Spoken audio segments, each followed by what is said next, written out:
नमस्कार, मी सारिका माझ्या एका नवीन ब्लॉगमध्ये तुमच्या सगळ्यांचं मनापासून स्वागत करते। तर आजच्या ब्लॉगमध्ये मी तुमच्यासोबत किचनमध्ये जाण्याअगोदर आपण कोणकोणत्या गोष्टी पाळायला हव्यात याबद्दलची माहिती शेअर करणार आहे। त्यातली सगळ्यात पहिली गोष्ट म्हणजे किचनमध्ये जाण्याअगोदर आपल्याला आपले केस आहे ते व्यवस्थित बांधून घ्यायचे आहेत, कारण कधी-कधी जेवणामध्ये एखादा केस आपला पडू शकतो आणि त्यावेळेस आपल्याला खूपच एम्बॅरेसिंग फील होतं। यासाठी केस आहे ते व्यवस्थित बांधून घ्यायचे आहेत। त्यानंतर किचनमध्ये गेल्यानंतर आपल्या अन्नदेवतेला नमस्कार करायचा आहे, स्वच्छ हात धुवून घ्यायचा आहे, मग पुढच्या गोष्टी करायच्या आहेत, कारण की आपण केसांना हात लावला होता। त्याचबरोबर आपले हात धुतल्यानंतर आपल्याला नॅपकिनचा वापर करायचा आहे। आपल्याला काही सवय असते तर हात धुवायचा आणि तो पटकन आपल्या कपड्यांना पुसायचा, अशा वेळी आपले ड्रेसेस आहेत ते लगेच खराब होतात। यासाठी आपल्याला किचनमध्ये एक हात पुसण्यासाठी एका नॅपकिनचा वापर करायचा आहे। ही झाली तिसरी गोष्ट। त्यानंतरची गोष्ट म्हणजे आपण रात्रीचे जे भांडे आहे ते स्वच्छ धुवून सुकायला ठेवलेले असतात ते व्यवस्थित मांडणीवरती मांडून घ्यायचं आहे, म्हणजे किचनवरती जो पसारा असतो एक्स्ट्राचा तो कमी होतो आणि व्यवस्थित आपल्याला नाश्ता स्वयंपाक आहे तो बनवता येतो। यासाठी भांडी आहेत ते अगोदर व्यवस्थित मांडून घ्यायची आहेत। आता त्यानंतरची गोष्ट अशी आहे की आपल्याला किचनचा ओटा आहे किंवा शेगडी आहे ती व्यवस्थित पुसून घ्यायची आहे।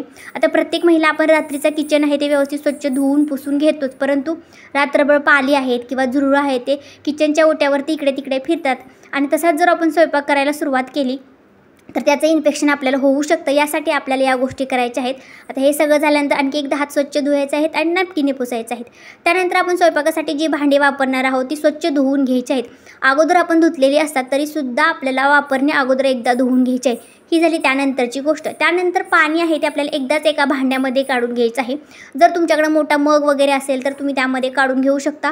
इथं मी माझ्याकडे मग नाही आहे त्यामुळे मी एका मोठ्या पातेल्यामध्ये पाणी एकदाच काढून घेते, जेणेकरून मला सारखा त्या पिंपाला हात लावावा लागणार नाही, कारण कणकेचा हात असतो, पिठाचा असतो किंवा इतर कोणत्याही मसाल्यांचा हात असतो आणि तो आपल्याला सारखा त्या पिंपाला लावायला लागतो। तर अशा प्रकारे जर तुम्ही एकदाच पाणी घेऊन ठेवलं तर तुमचा हात आहे तो म्हणजे सारखा त्या पिंपाला लागणार नाही। तर अशा पद्धतीने त्यानंतरची गोष्ट म्हणजे जेव्हा आपण भाजीसाठी किंवा नाश्त्यासाठी कांदा कापतो आणि अशा पद्धतीने जर खराब असेल तर तो सुरुवातीला आपल्याला धुवायचा आहे आणि मगच वापरायचा आहे, कारण ते जे काळं लागलेलं असतं ते बुरशीचं असतं आणि ते जर आपण तसंच कापलं किंवा नुसतं सहज वरूनच पुसलं तर त्याचंसुद्धा आपल्या शरीरामध्ये काहीतरी इन्फेक्शन होऊ शकतं। यासाठी ते स्वच्छ धुवून काढायचं आहे आणि मगच आहे तो कांदा आपल्याला चिरायचा आहे।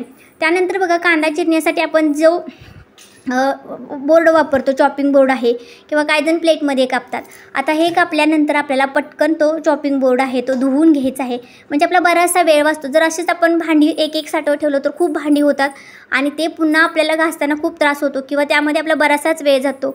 यासाठी आपल्याला पटकन कांदा वगैरे वापरून झाल्यानंतर प्लेट असेल किंवा तुमचा चॉपिंग बोर्ड असेल तो पटकन धुवून सुकवायला ठेवायचा आहे, म्हणजे नेक्स्ट टाईम आपल्याला तो पटकन वापरता येईल।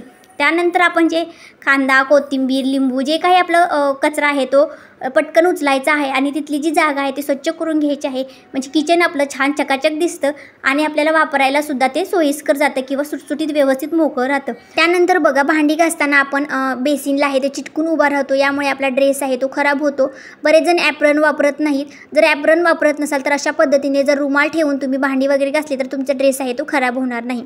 त्यानंतर आपली जी भाकरीची चपातीची टोपली असते यामध्ये आपल्याला अशा पद्धतीने कॉटनचे रुमाल आहे ते वापरायचे आहेत। आणि काही जण न्यूजपेपर वापरतात, तर न्यूजपेपर आपल्या शरीरासाठी धोकादायक आहे, यासाठी न्यूजपेपरचा अजिबात वापर करायचा नाही। अशा पद्धतीचे 2 रुमाल तुम्ही आलटून पालटून वापरू शकता। तर सकाळी किचनमध्ये आल्यानंतर या काही गोष्टी जर आपण अगोदर करायला पाहिजेत, जेणेकरून आपलं किचन आहे ते स्वच्छ होईल। त्याचबरोबर कितीही गडबड असली तर या गोष्टी जर आपण सवय लावली नियमितपणे तर नियमितपणे ते आपल्या हातून होतातच। अशा पद्धतीने मी दररोज किचनमध्ये सकाळी आल्यानंतर म्हणजे सकाळी पहिलं पाऊल किचनमध्ये ठेवल्यानंतर या सगळ्या गोष्टी करते। तर तुम्हाला कशा वाटल्या ते मला कमेंटमध्ये नक्की सांगा। आवडल्या तर लाईक करा, जास्तीत जास्त लोकांपर्यंत शेअर करा, चॅनलवर नवीन असाल तर सबस्क्राईब करा, म्हणजे असे छान छान व्हिडिओज तुम्हाला पाहायला मिळतील। भेटू उद्याच्या एका इंटरेस्टिंग ब्लॉगमध्ये, तोपर्यंत धन्यवाद।